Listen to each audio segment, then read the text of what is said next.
Dice Mateo capítulo 27, verso 11 en adelante. Jesús estaba en pie delante del gobernador y éste le preguntó diciendo: ¿eres tú el rey de los judíos? Y Jesús le dijo: tú lo dices. Y siendo acusado por los principales sacerdotes y por los ancianos, nada respondió. Pilato entonces le dijo: ¿no oyes cuántas cosas testifican contra ti? Dice el verso 14. Pero Jesús no le respondió ni una ¿qué? Ni una sola palabra.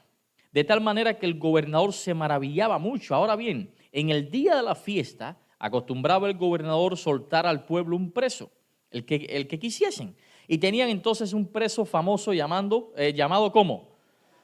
Barrabás. Reunido entonces ellos, les dijo Pilato: ¿a quién queréis que les dé? ¿A Barrabás o a Jesús llamado el Cristo? Porque sabía que por envidia la habían entregado. Y estando él sentado en el tribunal, su mujer le mandó decir: no tengas nada que ver con este justo, porque hoy he padecido mucho en sueños por causa de él. Pero los principales sacerdotes y los ancianos persuadieron a la multitud que pidiese a Barrabás y que fuese muerto. Y respondiendo el gobernador les dijo: ¿a cuál de los dos quieren que le suelte? Y ellos dijeron: a Barrabás. Pilato les dijo: ¿qué pues haré de Jesús llamado el Cristo? Todos le respondieron: sea crucificado. Y el gobernador les dijo: pues, ¿qué mal ha hecho este? Pero ellos gritaban aún más, diciendo: sea crucificado. Y viendo Pilato que nada adelantaba, sino que se hacía más alboroto, tomó agua y se lavó las manos delante del pueblo, diciendo: inocente soy de toda la sangre de este justo. Allá vosotros. Dice el 25, respondiendo todo el pueblo dijo: su sangre sea sobre nosotros y sobre nuestros hijos. Entonces le soltó a Barrabás y, habiendo azotado a Jesús, le entregó para ser crucificado. Entonces los soldados del gobernador llevaron a Jesús al pretorio y reunieron alrededor de él a toda la compañía y lo desnudaron y le echaron encima un manto de escarlata y pusieron sobre su cabeza una corona tejida de espinas y una caña, una vara en su mano derecha. E hincando la rodilla delante de él, le escarnecían, se burlaban de él diciendo: salve, rey de los judíos. Y escupiéndole, tomaban la caña y lo golpeaban en la cabeza. Después de haberle escarnecido, le quitaron el manto, le pusieron sus vestidos y le llevaron para crucificarle. Qué escena tan fuerte. Qué escena tan fuerte, que te desnuden delante de todos, que te escupan delante de todos, que se burlen de ti de esta manera. Desde niños nos enseñan que los fariseos mataron a Jesús, o los judíos mataron a Jesús, los romanos mataron a Jesús.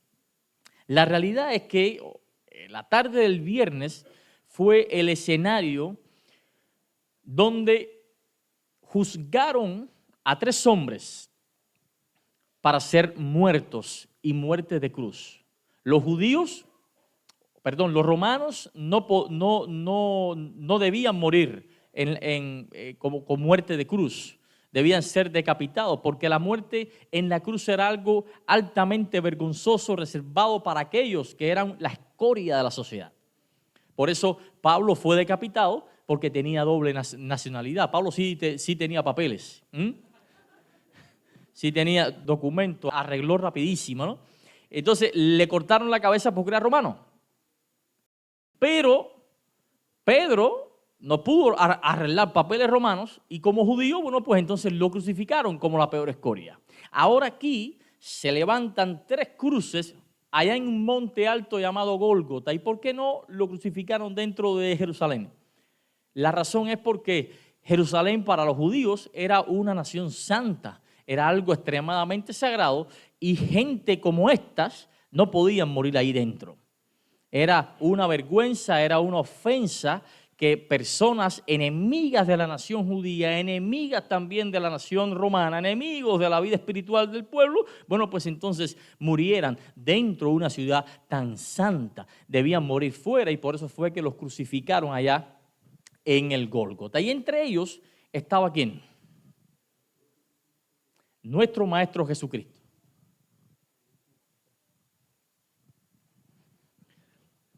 Entonces, resulta que Jesús era una amenaza para todo el mundo. Para los romanos este hombre era una amenaza porque tenía muchos adeptos, tenía muchos seguidores, era un influencer, donde quiera estaba metido Jesús y arrastraba a miles.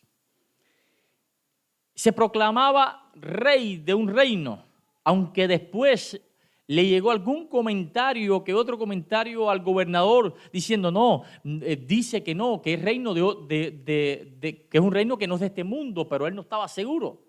O sea, para los romanos era una amenaza. Para la turba aquella que gritaba crucifíquele también era otra amenaza, era un motivo de decepción, porque después de 3 años y medio siguiendo a alguien que se proclamaba o autoproclamaba rey de un reino, pues fue suficiente en 3 años y medio para decepcionarse de ese hombre, porque ellos esperaban todo el tiempo a un Mesías que los liberara del yugo romano. Esa era la interpretación bíblica o de la Torá o de la tradición oral que ellos habían adquirido generación tras generación del Mesías. Ellos esperaban que el Mesías los liberara. Y para los fariseos, los escribas y los fariseos, Jesús era un motivo de vergüenza, porque les daba cátedra de lo que es ser un verdadero sacerdote, de lo que es ser un verdadero religioso. Porque ellos se creían superiores por su religiosidad y Jesús llegó y le dio cátedra de lo que es vivir una religión verdadera. Por lo tanto, donde quiera que usted mirara a Jesús, oye, quemaba. Jesús quemaba. Y ahora, para colmo, después de intentar tantos planes para quebrar la vida de este hombre, y todos fueron infructuosos, todos quebraron, bueno, pues entonces parece ser que el plan este último sí va a tener frutos, porque ya lo tienen frente al procurador romano. Y entonces Jesús atacaba directamente o estuvo atacando directamente todo lo que tenía que ver con ese racimo de tradiciones, ese racimo de leyes que heredaron generación tras generación, los fariseos, los escribas, los saduceos, el Sanedrín en general, los principales del sacerdote. El pueblo judío tenía una herencia religiosa grandísima y ahora Jesús se proyecta directamente frontal contra todo eso. La tradición decía ojo por ojo y diente por diente, decía la ley y la tradición. Pero ahora Jesús dice, no, espérense, no. Al que te dé por una mejilla, dale también la otra. O sea, no le des por la otra. Uno interpreta mal eso, ¿eh? Si te dan por una mejilla, ponle la otra.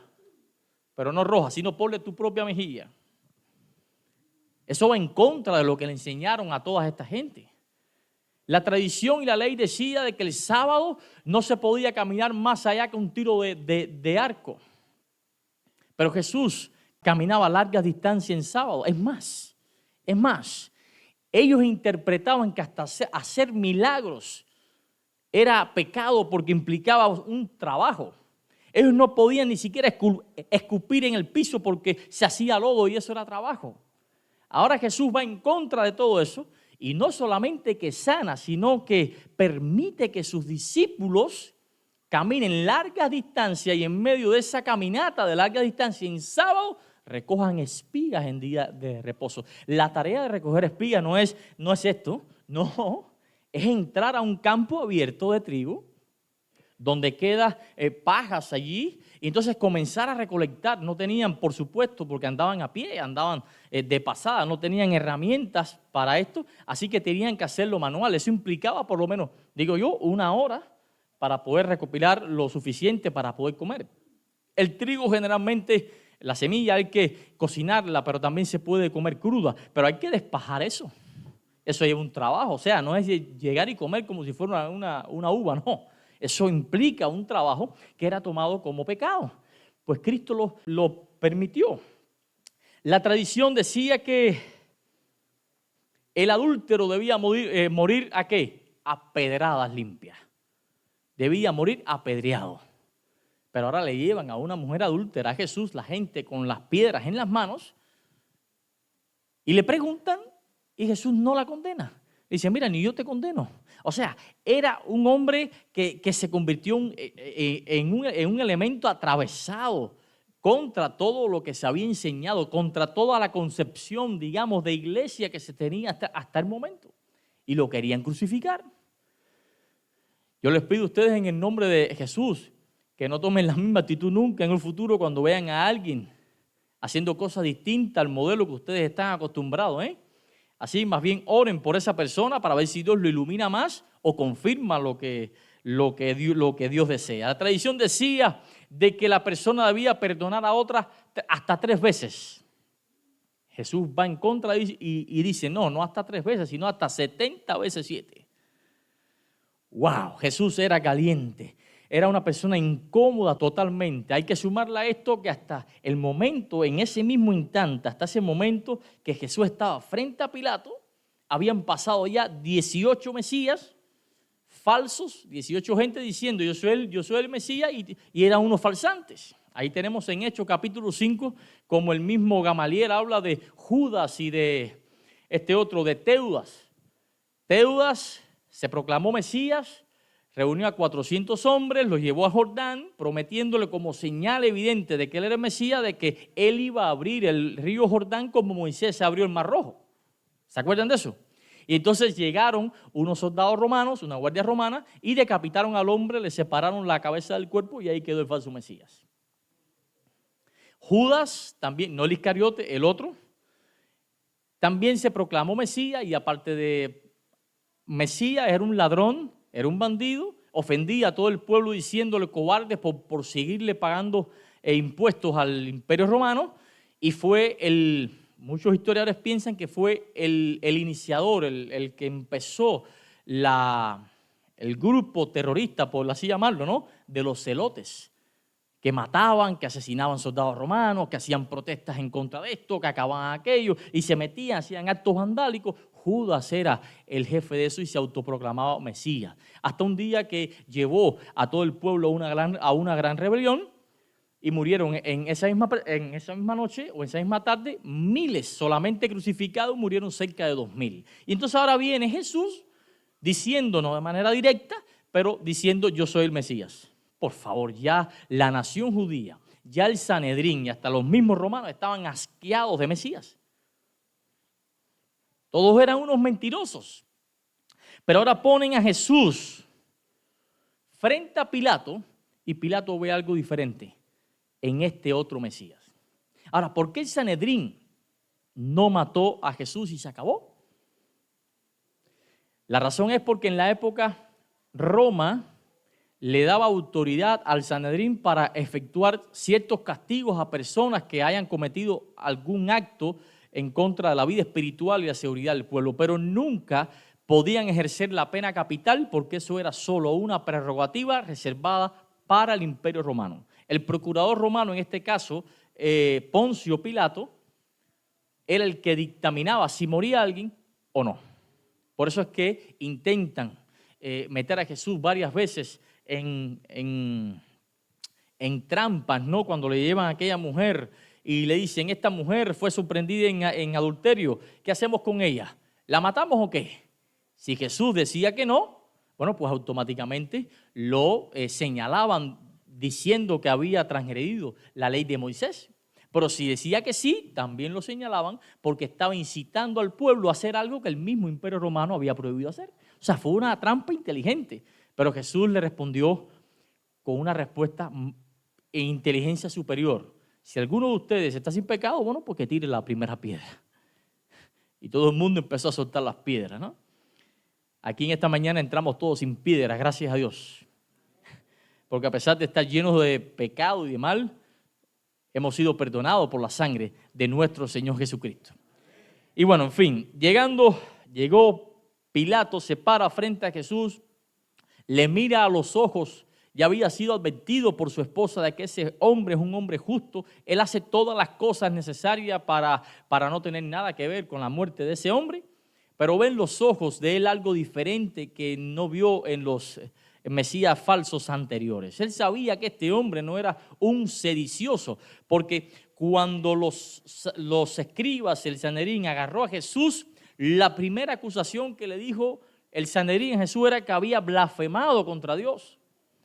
Pero ya cuando lo llevan frente al procurador romano, ya cambia la acusación, ya no es contra Dios, es contra el César, porque dice ser el rey de un reino. Este hombre habla mal del César, este hombre es un revolucionario social y todo era mentira.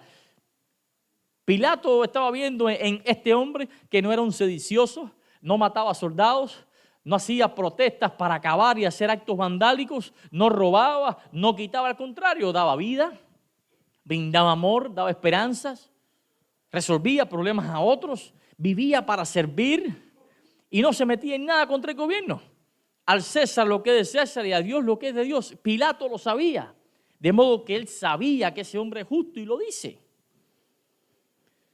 Pero hay una turba que está pidiendo a manera repetitiva que crucifiquen a este hombre. Y Pilato lo enfrenta delante de todo el mundo con una pregunta que él sabía que Jesús iba a responder en negativo.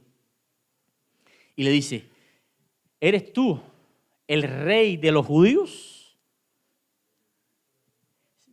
La respuesta negativa de Jesús lo iba a exonerar de culpa. Y ya, se iba a ir. Pero le sale el tiro por la culata a Pilato. Y Jesús le dice: tú, ¿qué cosa? Lo has dicho. De modo que quien crucificó a Jesús, quien decidió la muerte de Jesús, no fue ni Pilato, ni el Sanedrín, ni la turba. Ellos lo pidieron, pero quien definió la sentencia fue el mismo Jesucristo. Al responder: sí, yo soy el rey de todo aquel que en mí cree. Así se traduce. ¿Por qué no respondió directamente? Porque depende de la concepción de rey a la que se refería Pilato. Y Jesús dijo: yo soy. En otras palabras, lo que quiso hacer Pilato era salvarle el pellejo. Y le estaba diciendo a Jesús: mira muchachón, mira la edad que tú tienes. Tienes 33 años, tienes una vida por delante, hijo. Ni te has casado, puedes casarte, hacer tu vida, tener hijos, tener una casa en el patio, criar gallinas, tienes todo tranquilito allí. Di que no y te vas a casa. Y ya se acabó esto. Yo hubiese dicho que no, quizás, ¿no, Pedro? Yo hubiese dicho que no. Pero Jesús no es como yo. Jesús tenía un plan, estaba definido en algo. Y dijo sí, definió su pena capital. Miren, esto no es normal en la sociedad que vivimos hoy. Esto es normal en una gente que tenga trastorno de la personalidad, que tenga inconformidad consigo mismo, que esté dado a la depresión quizás, que le importe poco la vida, que esté con una crisis de droga o de adicción. Es normal. Pero una persona centrada, equilibrada en sus cabales, esto no es normal.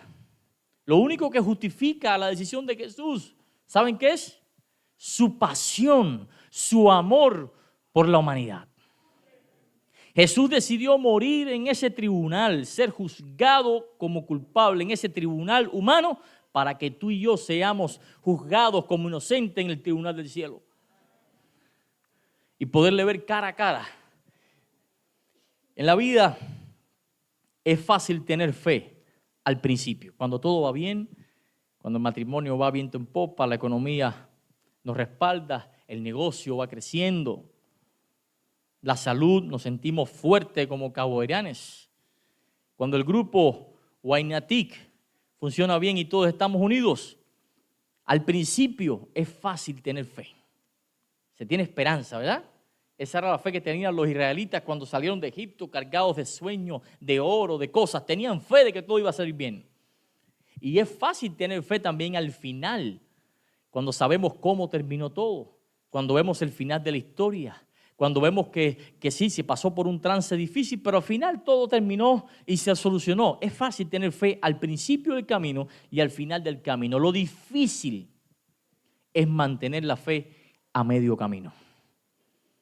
Cuando las luces se apagaron, cuando el matrimonio está casi al deshacerse, cuando aparece la enfermedad que yo no preví, cuando todo se sana menos yo, cuando pierdo el negocio, cuando pierdo mi dignidad, cuando por mucho que haga no puedo salir de mi adicción, cuando sufro constantemente en el trabajo, en la escuela o en la sociedad o en la iglesia, el bullying de algunos que me hacen sentir mal. Cuando oro y parece que Dios no le interesa mi caso. En ese momento de silencio de Dios, cuando aparentemente nada ocurre, es cuando muchos pierden sus batallas. Jesús muere, Jesús va a la cruz el viernes y muere. El sábado nada ocurre y el domingo resucita. En nuestra vida es un relato de 3 días, metafóricamente hablando. Un día en el que comienza el problema, aparecen las pérdidas, las dificultades. Un día o una etapa en la que no sucede nada, en la que oramos y nada ocurre, y un día de resurrección. Procuremos por todos los medios que en ese mediodía, en ese sitio del centro, donde hay oscuridad y el silencio de Dios, permanezcamos firmes, porque nuestra fe debe ser inconmovible. No podemos permitir que nuestra fe, las circunstancias la dominen. Nuestra fe es un don de Dios y tenemos que mantenerlas, especialmente en el medio camino. Y hay algo interesante con esto de 3 días en la Biblia. Mira esto, qué interesante.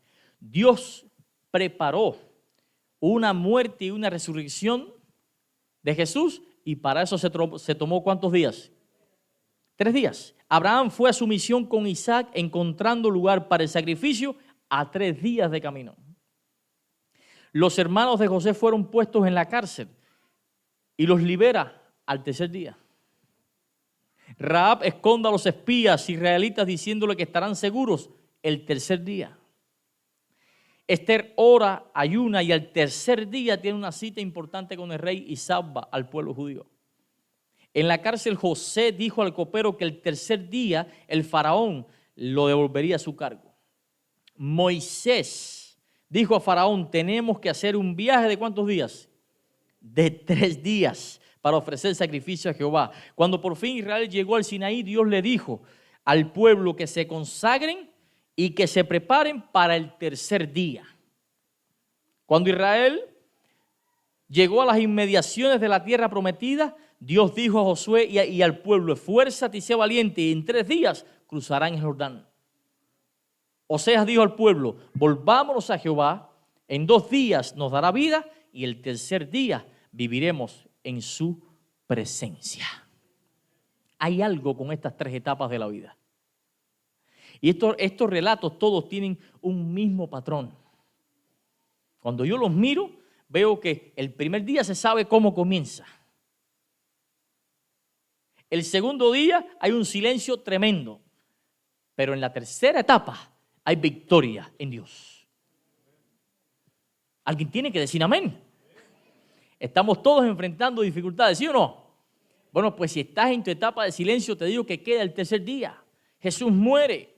Y el domingo los discípulos no sabían ni que había resucitado. Iban camino a Emaús, tristes, acongojados, solos, preocupados. No entendían cómo pudo suceder que aquel hombre que hizo tantos milagros fuera derrotado de la forma tan fácil, se mostrara tan débil en una cruz. Y ellos sufriendo todavía no sabían que ya la resurrección se había provocado. ¿Será que estamos viviendo una etapa ahora donde no sabemos que ya Dios nos tiene la solución? Solo es cuestión de esperar. Por eso David dice, espera en Jehová y Él hará. Espera en Jehová y Él hará. Pero también veo unas escrituras, y ya con esto voy a concluir, que Dios no acostumbra a relatarnos ese medio camino. Dios se acostumbra a decirnos el final, cómo vas a terminar, quizás para que no te desenfoques y no pierdas la visión de tu premio final. Lo hizo con Moisés. Le dijo a Moisés que lo iba a ser el libertador de toda una nación, pero nunca le dijo que iba a estar 40 años dando vueltas por un desierto, aguantando las malcriadeces y las tradiciones de un pueblo. Le dijo a José que iba a tener un futuro glorioso, pero nunca le dijo que en ese trayecto lo iban a vender su propia familia. Pero más allá iba a ser acusado injustamente de acoso sexual y por eso iba a estar años en la cárcel.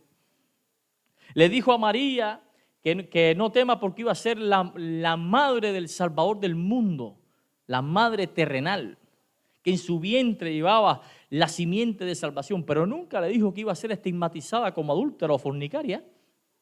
Nunca le dijo que iba a vivir una vida de preocupación y de estrés, también sometida a mucha presión precisamente por la responsabilidad que ella tenía.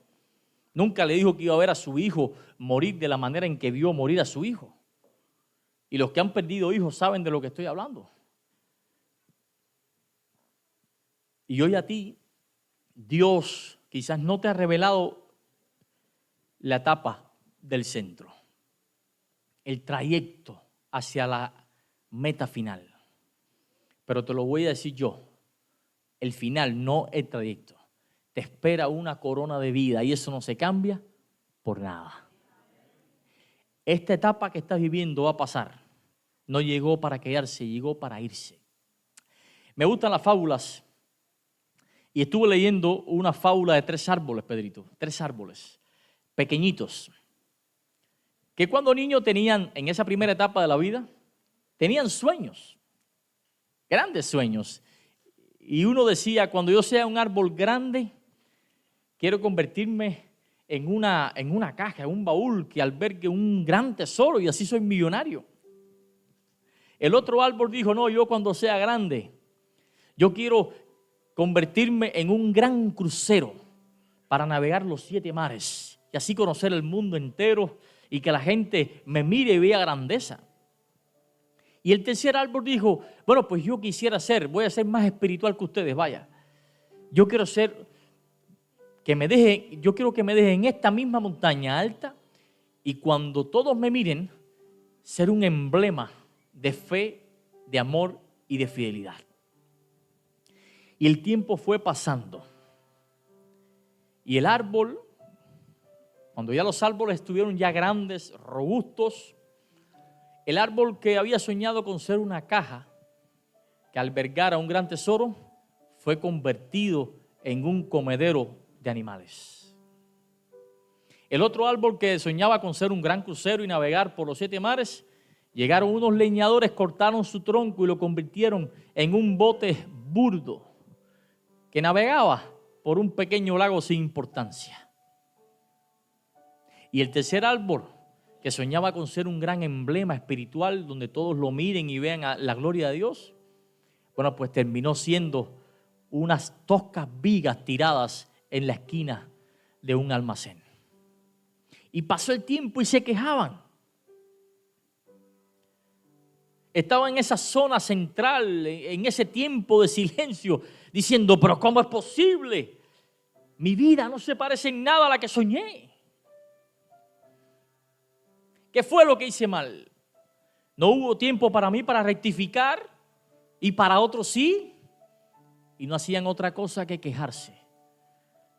Pero un día, una madre llegó con su criatura. Y esa noche, esa madre, con ese bebé en brazos, colocó su hijo en ese comedero de animales. En esa caja comedero de animales. Y este árbol entendió que había cumplido un sueño mayor que el que él tenía. Él soñó con ser una caja que albergara un gran tesoro y pensó que por ser un comedero de animales jamás iba a cumplir ese sueño, pero al ver la criatura que tenía dentro de sí, entonces dio gracias a Dios porque entendió que ese comedero era el portador del Salvador del mundo. En otro momento, unos pescadores pobres, errantes, fueron y se montaron en el barco al que convirtieron al segundo árbol. Y entre ellos uno más, que estaba cansado y se quedó dormido y salen a pescar. De repente se forma una tormenta increíble y cuando está próximo a hundirse el mismo barco dice, wow, tan mal me ha ido y para poner la tapa al pomo, esta gente hurda se me monta y van a hundirme también. De repente aquel hombre cansado, aparentemente dormido, se levanta y le dice al viento, calla. A la tormenta le dice, enmudece. Y todo quedó tranquilo. Y entendió que estaba haciendo plataforma para alguien que puede calmar cualquier tormenta en tu vida. Un sueño superior que viajar por los 7 mares. Y el último árbol convertido en vigas toscas de madera, un día llegan unas personas insensibles y los agarran así las vigas y los arrastran toscamente y comienzan a convertirlo en un elemento de tortura. En medio de la queja, clavan en esas vigas las manos y los pies de un hombre inocente. Al tercer día, domingo, resucita. Y ese árbol que soñó con convertirse en un emblema de la gloria de Dios es la cruz que tenemos hoy. Porque en su madera crucificaron, clavaron los pies y las manos del Salvador del mundo. Familia, si tu vida no se parece en nada a lo que has soñado, si lo que estás viviendo en nada se parece a lo que planificaste, si hay algo que no te ha salido bien, yo te digo en el nombre de Jesús, enfoca tu visión y tus pensamientos en lo que está por delante y no en las situaciones que vives. Porque el exceso de pasado es depresión, exceso de futuro es ansiedad y exceso de presente es pérdida. Déjale tu vida a Dios, porque Él tiene planes increíblemente maravillosos. Yo le pedí al Señor una carrera distinta a la que me reservó. Yo quería ser un gran pintor para pintar hermosos paisajes y crear conceptos o cuadros conceptuales que puedan cambiar quizás las emociones de las personas. Y hoy Dios cambió mi sueño. Hace más de 10 años el Señor ha cambiado mi sueño y me ha convertido en algo más grande. Me ha llamado a pintar sonrisas, a pintar nuevas emociones en el corazón de ustedes, a llevarlos a dibujar una vida distinta a ustedes y llevarle realmente como es el cuadro completo del reino de Dios para que entren junto conmigo por esta puerta estrecha. Hoy sirvo a Jehová de los ejércitos. Eso se llama gracia. Pastor, tú no sabes lo que estoy haciendo. No sabes lo que he hecho. A mí no me interesa lo que estás haciendo ni lo que has hecho. A Jesús tampoco le interesa lo que has hecho ni lo que estás haciendo ahora. A Jesús le interesa lo que harás a partir de este momento. Porque de aquí hacia atrás es cuenta perdida. Redime tu vida de aquí en adelante. Invierte esos 80 años, esos 40 años, esos 60 años de vida que has vivido, inviértelos en la próxima decisión, en el próximo paso. Eso se llama gracia. Familia, nada merecemos. La gracia es un regalo que Dios te está poniendo en tus manos hoy. Miembro de iglesia o no, te está poniendo el regalo de su gracia en sus manos. ¿Qué hay que hacer para tener esa gracia? Nada. Pastor, y no tengo que portarme bien. No tienes que portarte bien para tener la gracia. La gracia se obtiene por una decisión. Ahora, pastor, yo cuando tenga la gracia puedo vivir como yo quiera. Claro que puedes vivir como tú quieras en Cristo. En Cristo. Ahora, pastor, pero ¿cómo yo recibo la gracia y hago lo que quiera? ¿Puedo comportarme como? No, pero espérate. Una vez que tú recibes la gracia, entonces comenzarás a vivir en la gracia. Una vez que recibes el regalo de la salvación, comenzarás a vivir como salvado. Si usted no vive como salvado, entonces usted no es un salvado. Usted tiene problemas. Pero hasta este segundo de recibir la gracia, usted no tiene que hacer nada más que aceptarla.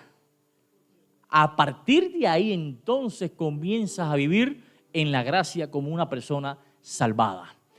Sabes que si tú en esta mañana cumples los 10 mandamientos exactamente como Dios pide, no te salvas tampoco si no hay gracia para ti. Usted puede estar haciendo todas las cosas como Dios manda. La Biblia entera, leerla completa y hacer exactamente como dice la Biblia, incluso con buen espíritu, y perderse. Porque no se salva usted por lo que hace, se salva usted por lo que es en Cristo. Por la gracia recibida. No merecemos ni la salvación, ni aún cumpliendo con todos los mandamientos. El joven rico cumplió con todo y se lo dijo a Jesús en su cara. Jesús le dio la razón. Wow, sí, pero te falta una cosa. Eso es gracia. Te amaré de pura gracia, dice Jesucristo. Hoy en esta mañana estoy hablando de una iglesia transformada en el Señor. Una iglesia diferente a muchas otras, que pone la ley por encima de la gracia. Aquí hacemos diferente. Aquí ponemos en el orden cronológico exacto y de importancia. Ponemos la gracia de nuestro Señor Jesucristo, por eso estamos aquí vivos todavía. Y después entonces cumplimos con Dios. Porque no podemos ser primero santos, totalmente preparaditos para de nuevo recibir la gracia. Ese era el concepto que había antes. Primero arréglate bien y después ven a Cristo. No, ahora no. Ahora ven a sí mismo con Cristo y Él te arregla. Él te arregla. El problema de Judas, o uno de los grandes problemas de Judas, ¿saben cuál fue? Que en vez de ir a la cruz corriendo después que pecó, fue a la iglesia. Fue a la junta. Fue al Sanedrín. Y por eso se perdió. ¿Qué hubiese pasado si Judas, en vez de ir a tirarle las monedas de plata y presentar su arrepentimiento ante el Sanedrín y la junta de iglesia, hubiese ido a Jesucristo primero? Hubiese pedido perdón. De corazón, ¿puede Jesús no salvar a una gente que se arrepiente de verdad de corazón? Pero tenía problema con la gracia el hermanito Judas. Por eso se perdió. Pensó que gracia era primero aceptar el perdón del Sanedrín y bueno, veremos después. Tengamos cuidado con eso, familia. Jesús decidió ser condenado en el tribunal de este mundo, recibiendo todo tipo de vituperio, para que tú y yo no seamos condenados en el tribunal del cielo. Termino con esta lectura bíblica que viene muy a colación, que se encuentra en Filipenses capítulo 2. Vamos a leer a partir del 3. Y dice allí: nada hagas por pura contienda o por vanagloria.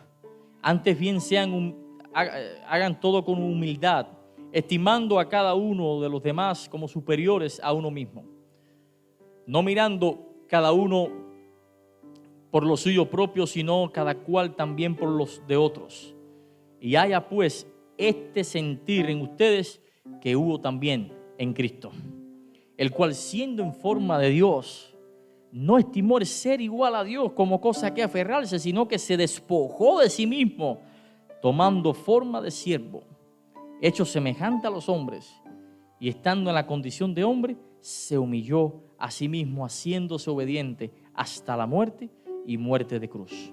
Por lo cual Dios lo exaltó también hasta lo sumo y le dio un nombre que es sobre todo nombre, para que en el nombre de Jesús se doble toda rodilla de los que están en los cielos, en la tierra y debajo de la tierra, y toda lengua confiese que Jesucristo es el Señor, para gloria de Dios el Padre. Hermanos míos, ¿estás atravesando por tu mediodía de camino en silencio de Dios? Aférrate a la gracia de Jehová. Aférrate a su amor, porque el tercer día viene resurrección. La próxima etapa es resurrección. ¿Te sientes mal con el cristianismo que estás llevando? ¿Crees que eres un falsante, un legalista o qué sé yo, un depravado? Agárrate de la gracia de nuestro Señor Jesucristo y cambiarás tu forma de ser. Para el hebreo antiguo, la transformación consistía en un cambio de actitud. Pero para el hebreo después de Pablo, para los que creemos en Jesús, según Pablo, la transformación consiste en un cambio de mentalidad. Y eso se obtiene no guardando ninguna ley. La ley no murió por ti.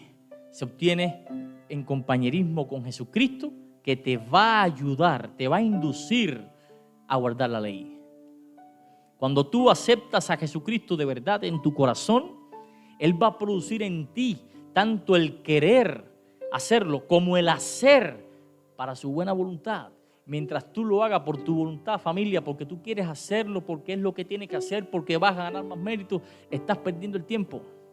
Acepta a Jesucristo, deja que ese compañerismo fluya y entonces crezca entre tú y Él, y solito vas a hacer las cosas que Dios quiere que hagas. Así que en esta mañana, tarde ya, vamos a despedirnos en una oración diciéndole a Jehová: he entendido que me ha tocado en esta mañana tu gracia.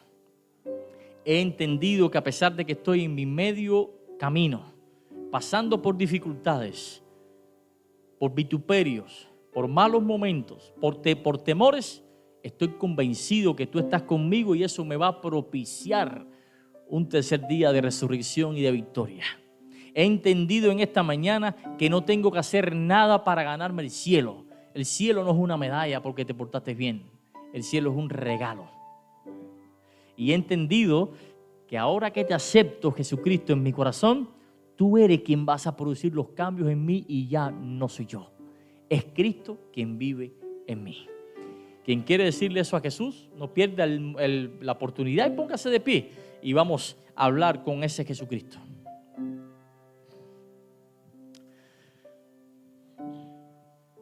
Amoroso Dios, eterno Rey, gracias por tu gracia. Gracias porque nos las has puesto fácil. Tú lo hiciste todo. Ahora tenemos nosotros solo que aceptarte en nuestro corazón.